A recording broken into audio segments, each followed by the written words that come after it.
দিনটা শুরু হলো এক অদ্ভুত অতিথিকে দিয়ে। দরজা খুলতেই দেখি আমার সবচেয়ে লয়াল বন্ধুটা হাজির।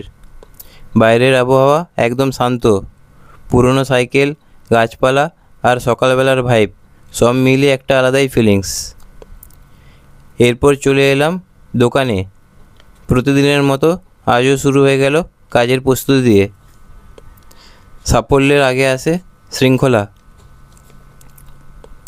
তাই দিনের প্রথম কাজ পুরো দোকানটাকে পরিষ্কার করা।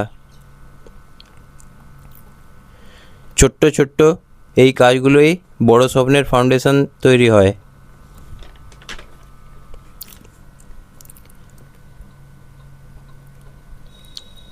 কিছুক্ষণ পর পুরো জায়গাটা একদম ফ্রেশ লাগছিল।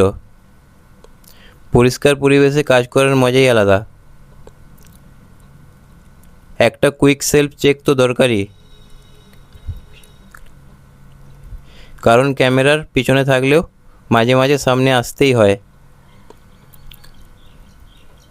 কাজের ফাঁকে একটু এনার্জি বুস্ট, তাই একটা প্রোটিন স্ন্যাক্স নিয়ে নিলাম। শরীর আর মাইন্ড দুটোকেই চার্জ রাখা জরুরি। এরপর হঠাৎ করেই শুরু হয়ে গেল বৃষ্টি। ব্যস্ত রাস্তা মুহূর্তেই শান্ত হয়ে গেল। বৃষ্টির এই শব্দটা আমার কাছে এক ধরনের থেরাপি। দিনটা হয়তো খুব এক্সট্রাঅর্ডিনারি ছিল না, কিন্তু এমন ছোট্ট ছোট্ট মুহূর্তগুলোই জীবনটাকে সুন্দর করে তোলে। তাই আবার একটা নতুন গল্প নিয়ে দেখা হচ্ছে।